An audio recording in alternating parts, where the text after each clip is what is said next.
Okay, so we've heard from him on self-reliance and such great articles as The American Poet. But here's Emerson. And I should have mentioned this beforehand, but you guys should, just because it's a digital document, just make sure you introduce yourselves at the beginning, of course. My name is Emerson Jeffery, and I am 17. I was born at a very young age. I was tall for my height and big for my size, and I knew from a very, very small size that something was up. Well, I probably didn't actually know because I was just a wee flesh nugget at the time. However, those more sentient than I probably saw that there was this little kid who was running around with crayons and perhaps a little bucket and pail, or maybe some cardboard and markers, and he was heading out into this world of creativity and interesting just processes and art and everything. And my world growing up was mostly in the out of doors, but not really in the park, although I did go a lot into Acadia National Park. It was more on properties that my parents were looking at. My mother is a real estate lawyer and my father is a carpenter, so there was a lot of looking for properties that were perhaps a little run down, buying them for a pretty inexpensive price, rebuilding, and selling them again for profit.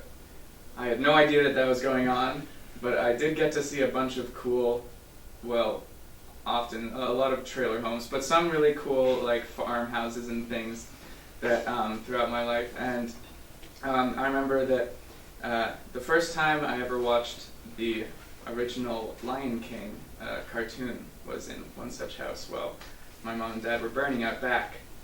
And I was also always on work sites. That's me learning my power tool skills. Well, I don't think a hammer is necessarily a power tool, but it's a little hard to see in this picture. It's a little dark, but that was out on an island near Deer Isle called Eagle Island, where we were building a bunkhouse. Also, from a very young age, I was a real fashion star, as you can see in this picture. I mean, just look at that hat. It's beautiful. But from when I was, growing up, I, like many kids, had a few ideas for what I wanted to be as I grew up. And the ones that kind of stuck with me that I remember most are, this is also, this is my older brother and my younger brother, and then me in the middle, and my dog as a puppy. And as you can see, it was a somewhat eclectic mix of just fun. And that was actually, again, another work site as we were building our stone wall in our backyard. So yeah, my life has just been filled with landscaping and construction and building additions and whatnot, and I really thank my parents for that. But my jobs as a little kid, and really going up through the ages, have revolved around the idea of fantasy, or more specifically, creativity. I really love art, and I have all along. And I always kind of dream of being able to realize the ideas that I have and making them into reality. So when I was young, some ideas were things like being an astronaut, because who wouldn't love to go into space? Also, as I was running around my parents' world of properties and whatnot, I had the whole host of ology books, dragonology, spyology, Egyptology, you name it, I had it. And mythology, I remember, had a lot of stuff on astrology and constellations and whatnot, so that also spurred on my love of space and the idea of traveling into space. Also, I loved animals, and so I thought, what cooler thing to be than a zookeeper. Be surrounded by animals, taking care of them, all that stuff. I even did research into it, which if you're like younger than 10, that's a huge commitment. You know that like you have your goals all set out for you then. I don't think that would be so much on my radar anymore, because it's a lot of work and not so much time actually spent with the animals. But I still love animals a lot. Also a civil engineer.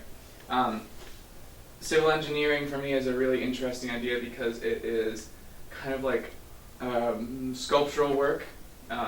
You're making huge practical sculptures that people can use these art forms. And also my great-great-grandfather, Walter Norris, he designed the iteration of the Kittery Bridge, which crosses the Piscataquis, I think, which is between New Hampshire and Maine.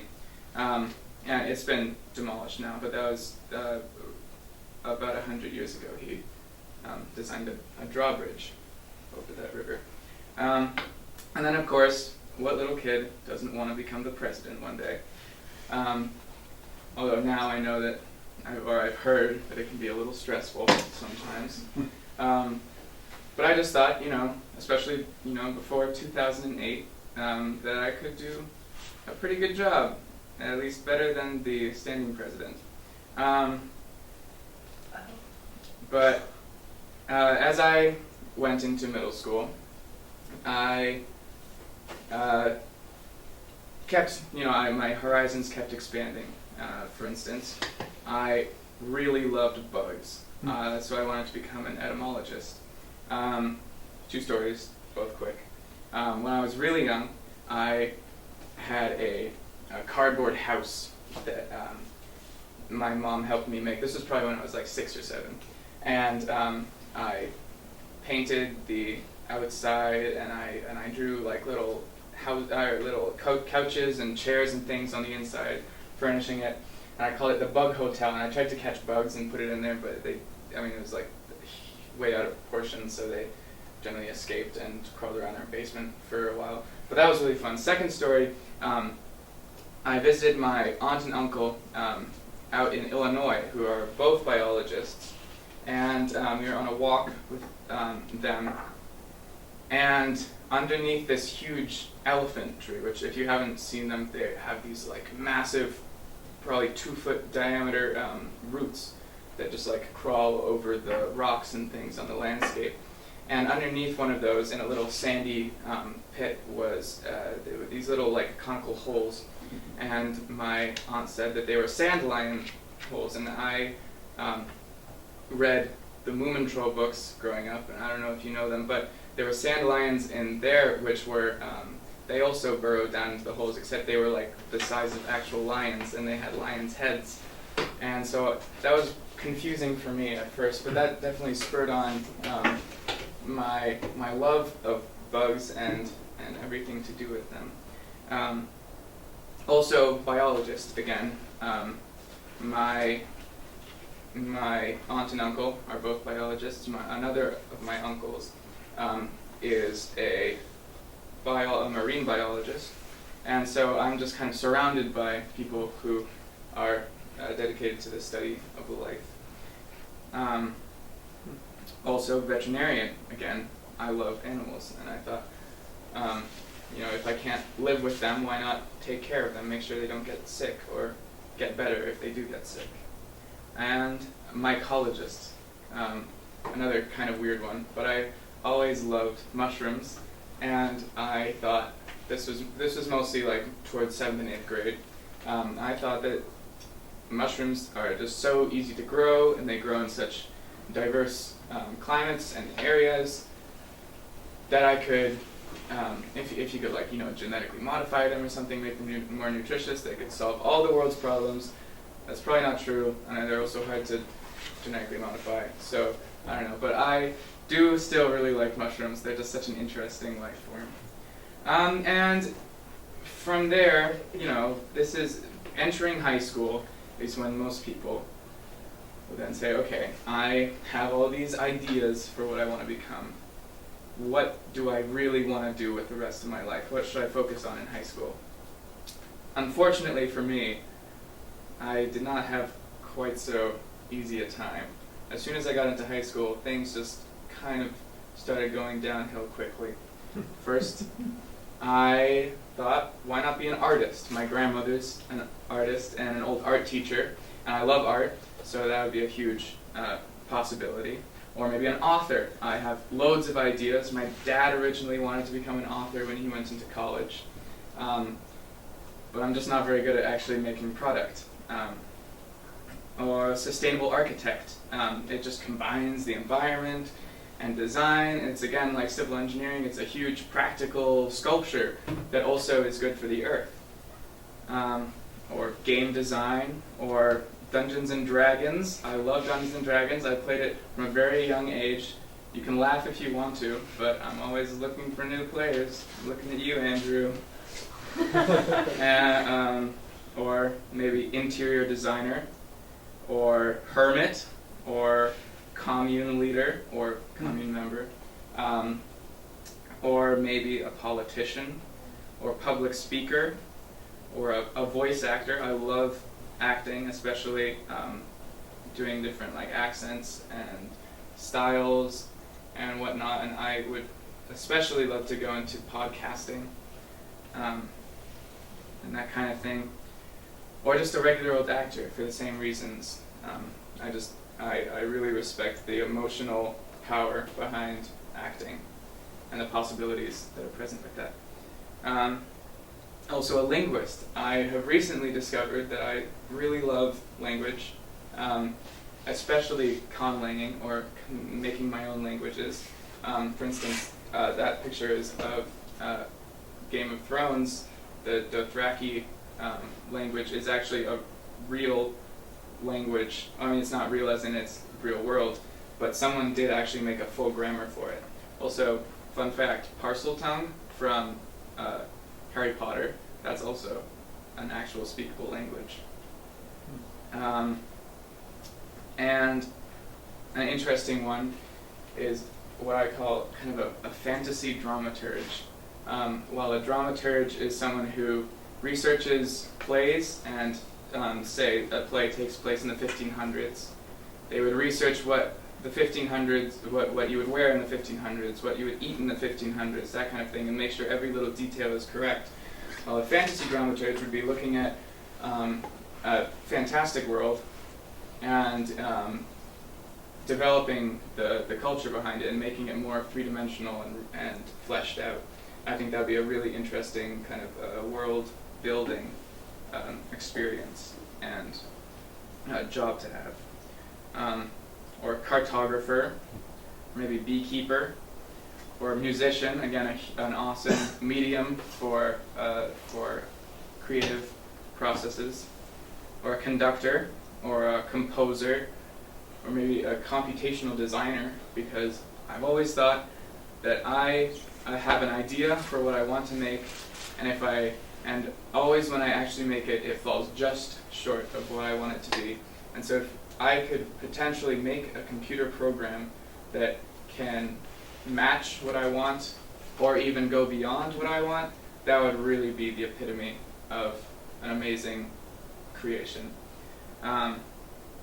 Or a mushroom farmer, for much the same reason as mycologist.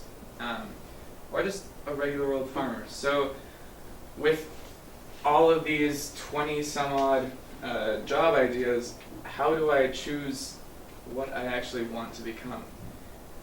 And so that was kind of the central problem in my brainstorming for this this project, is like how do I pin down one specific job?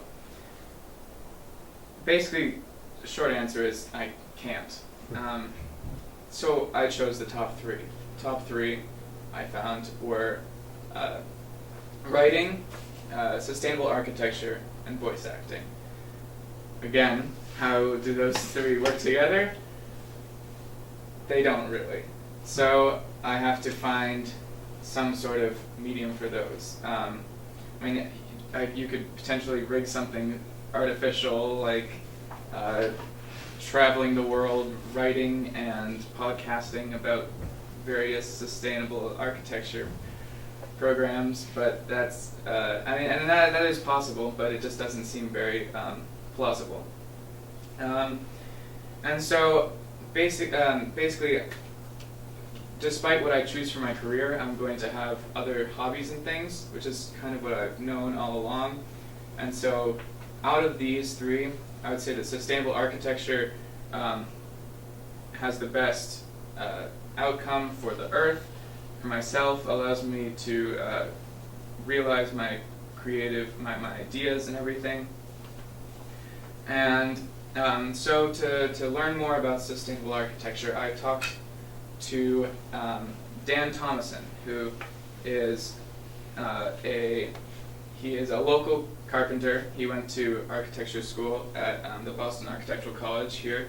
He actually just this last semester he taught, or maybe year, he taught a tiny house building class at COA, which is pictured here. And that's him with his dog, Ancho, who unfortunately passed away recently. But and he's originally Danish, and he was working as a carpenter when he realized that the people who he was working for, which were generally people of low to middle class, weren't able to afford an architect to design their homes. So what was being spat out across the country and across the world was these cookie cutter homes where you just go in, you either get a modular or you buy designs off the web and say build these. They couldn't put in any of their own creative ideas and realize any of their dream home features. And so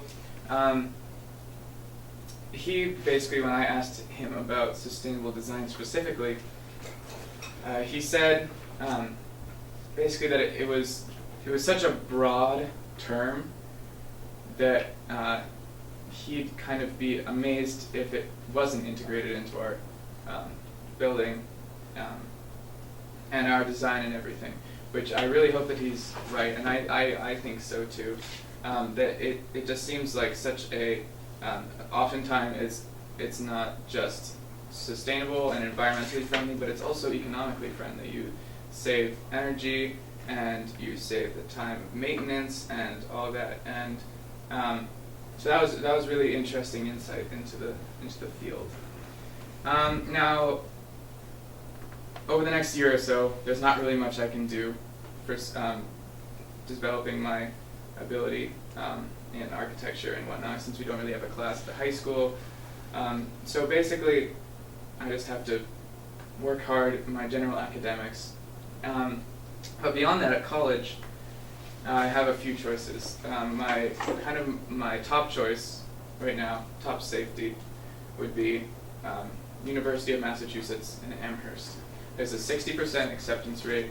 It has something like 25,000 undergraduates, and it's because it's such a big school. It has so many resources that you can do just about anything that you want there. I know that there are loads and loads and loads of majors.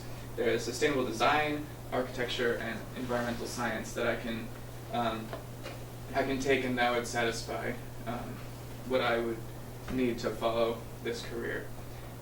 And also, average tuition is $18,840, but if I went into sustainable design, I would be able to get in-state tuition, so that would also be really nice. For a reach possibility, I have RISD and Brown are doing a double program where you can get a BFA and a BA in 5 years. Unfortunately, RISD only has a 30% acceptance rate, but it's an art school, so they also get fewer applicants because it's harder to apply. You have to develop a portfolio and everything. And I visited both of the schools, and RISD is really, really some of the artists, the incoming freshmen are very good at art, so I don't know if I would be able to get in there. And Brown is only a 9% acceptance rate, and so at that point it's like, even if you have 1600s on your SATs and you have a 4.0 or 5.0 GPA or however that works. The top you can get, it's really just like you can never know if you're actually going to get in or not. So that's really a reach for me. Also, I have some other options. Northeastern is a good school in Boston. Boston University also in Boston, and they both have good architecture programs and entrepreneur kind of programs. I can travel the world with them and take internships. Also, University of Colorado Boulder is another huge school with really good sustainable design program. I haven't visited there because it's in Colorado, and but I know people who have gone there, and they say it's a really cool school to be at and a good program. Also, for graduate school, I'm hoping to go down to Savannah's College of Art and Design, which is down in Savannah, Georgia. It has probably the best sustainable design program in the country, but it's only graduate, unfortunately. Or University of California at Berkeley, which is another very large state school, and their sustainable design program often gets featured in the Architecture Daily magazine,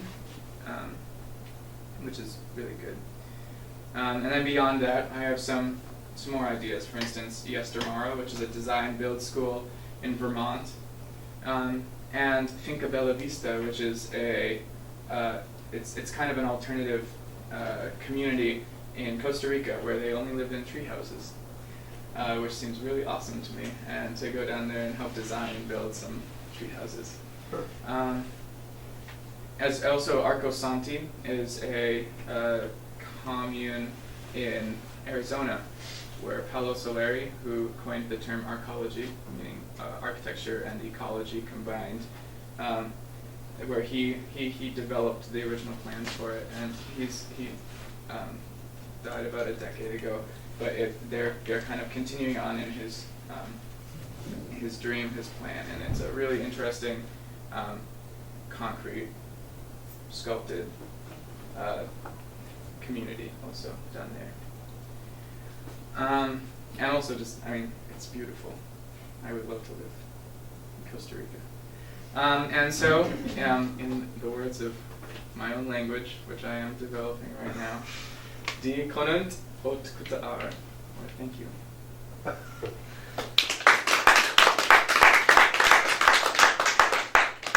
Questions for Emerson?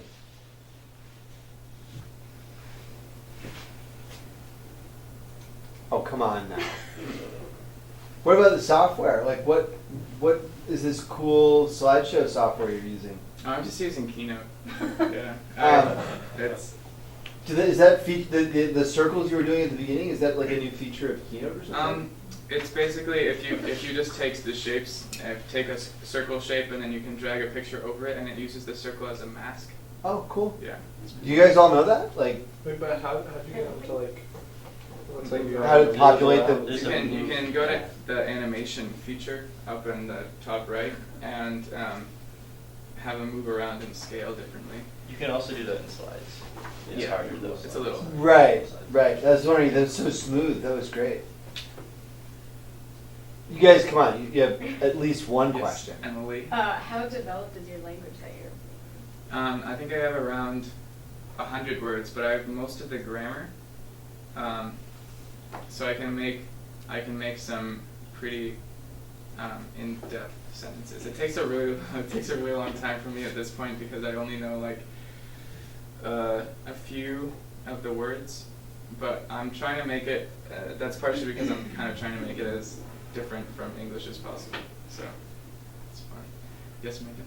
If you do become a sustainable architect, what area geographically would you focus on first?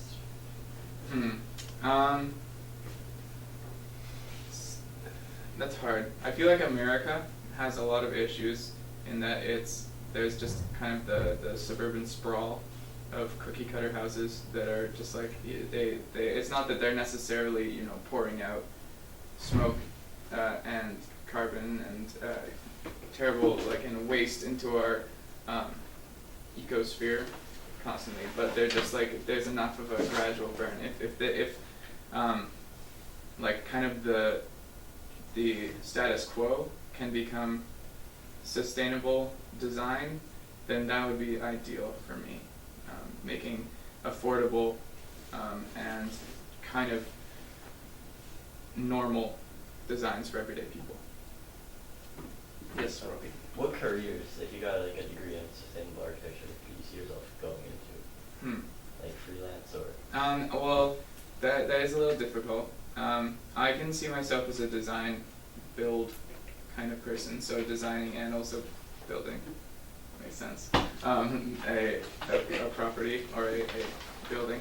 But also, I've always thought it would be cool to maybe, the first Mars colony is going to need sustainable architecture to keep it going. So maybe, if they ask nicely, I would design their stuff. Yes, Gloria? So you mentioned the person you interviewed had concern about people who can't really afford an architecture. Does that concern you if you go into sustainable architecture, or will you be more working with people who can afford it? That's a good question. I think that is definitely an issue in a lot of places where kind of the more like art is only available for the 1% or whatever. So ideally, it would be available for everyone. And also a lot of the processes, like some like straw bale houses and things like that, have been shown to, even though they may cost a little more upfront, and they may also, design-wise, they're like really thick walls, and so some people might just claim not like them, but they, in the end, do save a huge amount because they're really good insulators. So I think if more knowledge is spread around and people don't just say, I want a house, let's buy this modular, and take more time to like develop what their dream house would really be, then ideally that's kind of, I think that it would be available for kind of the everyday Joe. Any other questions?